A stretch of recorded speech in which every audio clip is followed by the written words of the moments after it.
اپنے اصحاب کے لیے حجت پیش کریں گی، یعنی اپنے پڑھنے والوں کے لیے اللہ سے بخشش طلب کریں گی۔ سیدنا سہل بن سعد رضی اللہ عنہ سے روایت ہے کہ رسول اللہ صلی اللہ علیہ وسلم نے فرمایا، ہر چیز کا ایک کوہان ہوتا ہے اور قرآن کا کوہان سورہ بقرہ ہے۔ شیطان جب سورہ بقرہ کی آواز سنتا ہے تو اس گھر سے نکل جاتا ہے جس گھر میں سورہ بقرہ کی تلاوت کی جا رہی ہو۔ سیدنا اسید بن حضیر رضی اللہ عنہ سے روایت ہے کہ رات کو وہ سورۃ بقرہ کی تلاوت کر رہے تھے کہ ان کا گھوڑا جو پاس ہی بندھا ہوا تھا اس نے اچھلنا شروع کر دیا۔ وہ خاموش ہو گئے تو گھوڑا بھی پرسکون ہو گیا۔ انہوں نے پھر تلاوت شروع کی تو گھوڑے نے پھر اچھلنا شروع کر دیا تو انہوں نے تلاوت ختم کر دی کیونکہ ان کا بیٹا یحییٰ قریب ہی سو رہا تھا اور انہیں خدشہ لاحق ہوا کہ گھوڑا اسے نقصان نہ پہنچا دے۔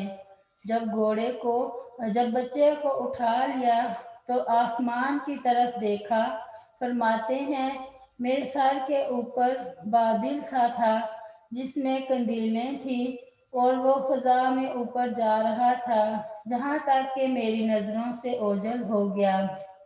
صبح ہوئی تو انہوں نے نبی صلی اللہ علیہ وسلم سے یہ واقعہ بیان کیا۔ آپ صلی اللہ علیہ وسلم نے فرمایا، اے ابن حذیب آپ پڑھتے رہتے، اے ابن حذیب آپ پڑھتے رہتے تو بہتر تھا۔ عرض کی، اے اللہ کے رسول، میں اس سے ڈر گیا کہ کہیں میرا گھوڑا میرے بیٹے یحییٰ کو نقصان نہ پہنچا دے جو قریب ہی لیٹا ہوا تھا۔ میں نے سر اوپر اٹھایا اور پھر بچے کے پاس گیا۔ پھر میں نے آسمان کی طرف دیکھا تو کیا دیکھتا ہوں کہ سائبان کی طرح ایک چیز ہے جس میں چراغوں کے مانند کوئی شے ہے۔ جب میں دوبارہ باہر آیا تو میں نے اسے نہیں دیکھا۔ آپ صلی اللہ علیہ وسلم نے فرمایا، آپ جانتے ہیں یہ کیا چیز تھی؟ عرض کی، اللہ کے رسول نہیں۔ فرمایا، یہ تو فرشتے تھے جو آپ کی تلاوت سننے کے لیے آئے تھے۔ اگر آپ پڑھتے رہتے تو لوگ بھی صبح کے وقت انہیں دیکھتے اور وہ لوگوں سے نہ چھپتے۔ عبد الرحمن بن یزید بیان کرتے ہیں کہ انہوں نے سیدنا عبداللہ بن مسعود رضی اللہ عنہ کے ساتھ حج کیا۔ اس نے انہیں دیکھا کہ انہوں نے جمرہ کبریٰ کی 7 کنکریوں کے ساتھ رمہ کی تو بیت اللہ ان کے بائیں ہاتھ اور منا دائیں ہاتھ تھا۔ پھر فرمایا، یہ اس شخص کے رمہ کرنے کی جگہ ہے جس پر سورہ بقرہ نازل ہوئی، یعنی رسول اللہ صلی اللہ علیہ وسلم۔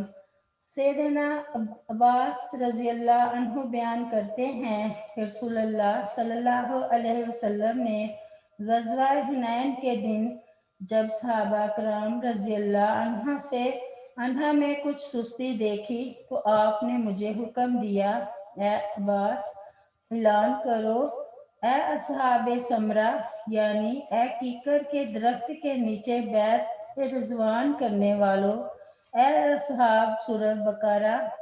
عروہ بیان کرتے ہیں کہ یمامہ کے دن جب مسلمہ کذاب کے ساتھیوں سے جنگ ہوئی تو صحابہ کرام رضی اللہ عنہم ایک دوسرے کو یا اصحاب سورۃ بقرہ کہہ کر پکارنے لگے۔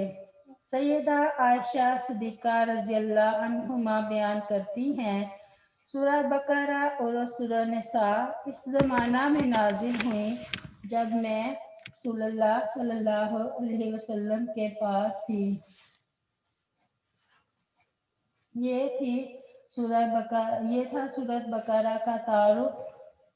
السلام علیکم ورحمۃ اللہ وبرکاتہ۔